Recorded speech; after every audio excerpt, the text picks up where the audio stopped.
Assalamualaikum warahmatullahi wabarakatuh. Perkenalkan, nama saya Muhammad Atyaksa Azki Filosofi. Ini saya akan mempresentasikan makalah tentang kebudayaan dan peradaban Islam pada masa Khulafaur Rasyidin.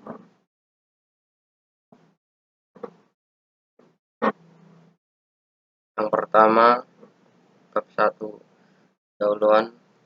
Yang pertama, latar belakang. Setelah Nabi Muhammad SAW wafat, fungsi sebagai Rasulullah tidak dapat digantikan oleh siapapun manusia di dunia ini, karena pemilihan fungsi tersebut adalah mutlak dari Allah Subhanahu wa Ta'ala. Fungsi beliau sebagai kepala pemerintah dan pemimpin masyarakat harus ada yang menggantikannya. Selanjutnya, pemerintahan Islam dipimpin oleh 4 orang sahabat terdekatnya. Kepemimpinan dari para sahabat Rasulullah ini disebut periode Khulafaur Rasyidin atau para pengganti yang mendapat bimbingan ke jalan yang lurus. Meskipun hanya berlangsung 30 tahun, masa Khulafaur Rasyidin adalah masa yang penting dalam sejarah Islam. Khulafaur Rasyidin berhasil menyelamatkan Islam, mengonsolidasi dan meletakkan dasar bagi keagungan umat Islam. Yang kedua, perumusan masalah. Yang pertama adalah apa pengertian dari Khulafaur Rasyidin. Yang kedua, apa kedudukan dan tugas Khulafaur Rasyidin. Yang ketiga, bagaimana kebijakan pemerintah pada masa Khulafaur Rasyidin. Dan yang terakhir, bagaimana perkembangan peradaban Islam pada masa Khulafaur Rasyidin. Ketiga atau C, tujuan penulisan dari makalah ini adalah untuk mengetahui apa yang dimaksud dengan Khulafaur Rasyidin. 2. Untuk mengetahui apa kedudukan dan tugas Khulafaur Rasyidin. 3. Untuk mengetahui bagaimana kebijakan pemerintah pada masa Khulafaur Rasyidin. Dan terakhir, untuk mengetahui bagaimana perkembangan peradaban Islam pada masa Khulafaur Rasyidin. Untuk bab 2, pembahasan. Yang pertama, pengertian Khulafaur Rasyidin. Kata Khulafaur Rasyidin terdiri dari 2 kata, yaitu khulafa, kata khulafa, dan ar-rasyidin. Kata khulafa adalah jamak dari kata khalifah yang artinya pengganti atau orang yang ditunjuk sebagai pengganti, pemimpin atau penguasa. Kata ar-rasyidin adalah bentuk jamak dari kata ar-rasyid, artinya orang yang mendapat petunjuk.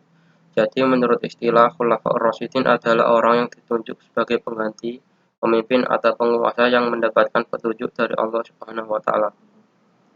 Para sahabat yang disebut Khulafaur Rasyidin terdiri dari 4 orang khalifah, yaitu yang pertama Abu Bakar As-Siddiq, khalifah yang pertama 11 sampai 13 Hijriah atau 632 sampai 634 Masehi. Umar bin Khattab, khalifah yang kedua 13 sampai 23 Hijriah atau 634 sampai 644 Masehi. Utsman bin Affan, khalifah yang ketiga 23 sampai 35 Hijriah atau 644 sampai 656 Masehi. Ali bin Abi Thalib, khalifah yang keempat 35 sampai 40 Hijriah atau 656 sampai 661 Masehi. Yang kedua, kedudukan dan tugas Khulafaur Rasyidin. Masa Rasulullah hidup, beliau tidak pernah berwasiat kepada siapapun tentang siapa yang menggantikan beliau sebagai pemimpin. Setelah beliau wafat, hal ini ditunjuk sebagai menunjukkan bahwa beliau sudah menyerahkan masalah kepemimpinan dan kepala negara kepada semua umat Islam. Sebagai pengganti Rasulullah, para khalifah mempunyai kedudukan yang sangat penting dalam sejarah umat Islam. Itu yang pertama, sebagai pemimpin umat Islam. Yang kedua, sebagai penerus perjuangan Rasulullah. Yang ketiga, sebagai kepala negara dan kepala pemerintah. Setelah Nabi wafat, banyak umat Islam, terutama orang-orang yang masih lemah imannya, keluar dari agama Islam, dan juga banyak orang yang tidak mau membayar zakat. Bahkan juga ada orang yang mengaku sebagai nabi. Dengan faktor-faktor tersebut dapat disimpulkan bahwa tugas Khulafaur Rasyidin yang terpenting adalah 1. Melanjutkan dakwah dan risalah Nabi dalam membina umat Islam sesuai dengan Al-Quran dan Sunnah Rasulullah. Yang kedua, memerangi orang yang sengaja mau merusak Islam. Yang ketiga, memerintah sebagai kepala negara dan kepala pemerintah. Yang keempat, mengembangkan dan memperluas wilayah Islam. Yang ketiga atau yang C, kebijakan pemerintah pada masa Khulafaur Rasyidin. Yang pertama, memerangi kaum Ridha. Abu Bakar dihadapkan pada keadaan masyarakat peninggalnya Muhammad SAW.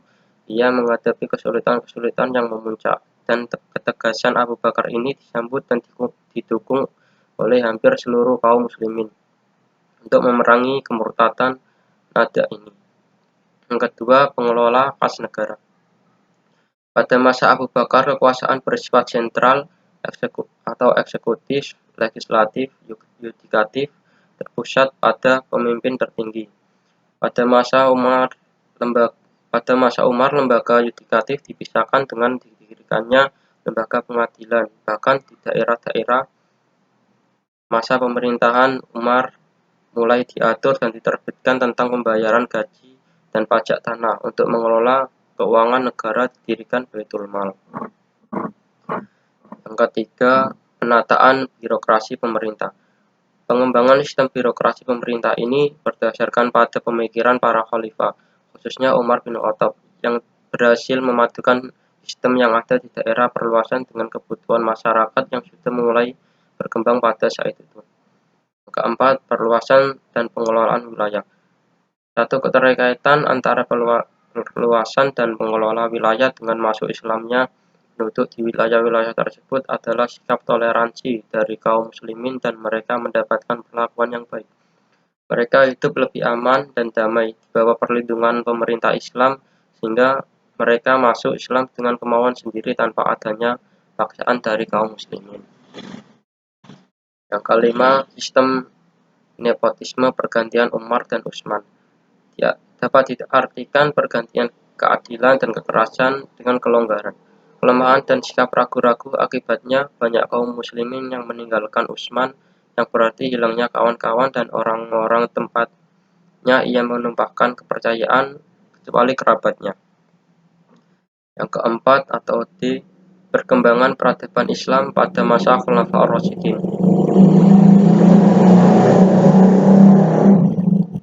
Yang pertama, pembukuan Al-Quran. Setelah Rasulullah wafat dan Abu Bakar menjadi khalifah, terjadi perang Yama yang merenggut korban kurang lebih 40 sahabat menghafal Al-Quran. Banyaknya sahabat yang gugur dalam peristiwa tersebut timbul kekhawatiran di kalangan sahabat, khususnya Umar bin Khattab, akan menyebabkan hilangnya Al-Quran. Yang kedua, perkembangan ilmu pengetahuan. Pada masa permulaan Islam, para sahabat yang utama baik dalam kedudukan sebagai pejabat maupun dengan sukarela berangkat ke tempat pemukiman baru dan kota-kota lainnya untuk mengajarkan agama Islam kepada penduduk setempat. Yang ketiga, perkembangan arsitektur. Arsitektur dalam Islam mulai tumbuh dari masjid, salah satunya masjid yang dibangun dan diperbaiki pada masa Khulafaur Rasyidin, yaitu Masjid Al-Haram dan Masjid Nabawi. Penutup bab 3. Pertama, kesimpulan.